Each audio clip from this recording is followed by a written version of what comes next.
This poster on a door at the University of Queensland reads, "This women's room is a safer space for anyone who is not a cis man." I'm not sure if I'm saying cis man correctly, but I'm sure someone will point that out for me if I am.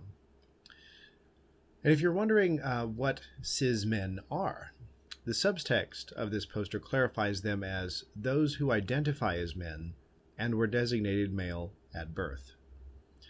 The poster was created by the UQ Women's Collective, a feminist campus organization.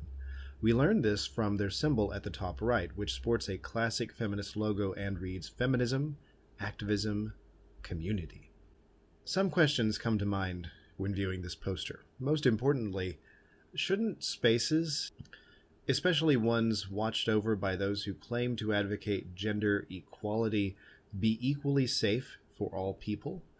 And if a particular place is safer for one demographic, doesn't that mean that it is less safe, or in other words, more dangerous, for another?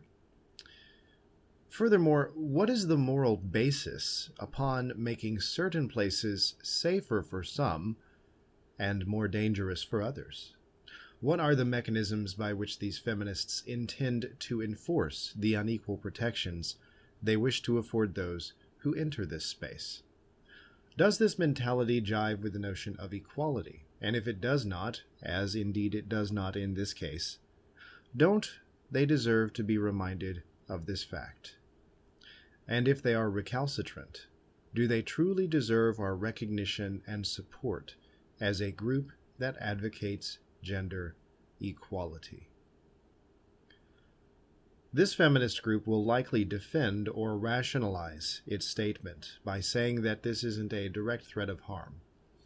And that would be true in somewhat the same way that it wouldn't be a direct threat of harm for a white person in the 1960s to tell a black person that something bad may happen to you if you walk down my street after sundown. Imagine such a person then claiming to say such things in the spirit of racial equality. This poster at UQ reminds me of the poster at the Women's Resource Center at Ottawa University, which said that men on campus should keep to well-lit areas, that they should wear bells around their necks, and should be accompanied by police wherever they go. Here it is. Look at how dehumanizing such a poster is. It's amazing that we would tolerate it. It's amazing that so many men themselves would tolerate it. But in our enlightened society, in which the discourse on gender equality is dominated by feminism, and in which our broader culture is enfeebled by a spirit of political do-nothingism, these things are a natural occurrence.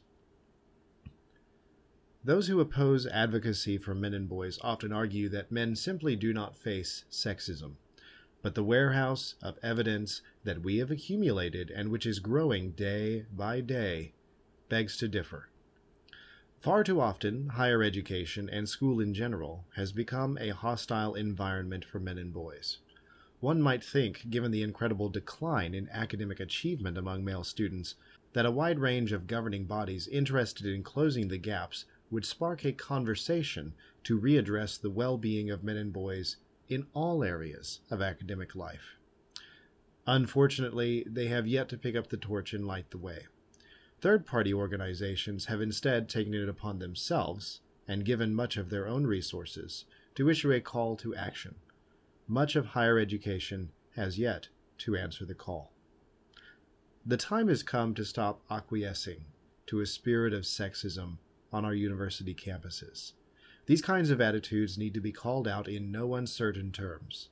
People should not be made to feel unwelcome on campus simply because of what group they happen to be born into. The only thing that should be unwelcome in academia should be narrow-mindedness and prejudice.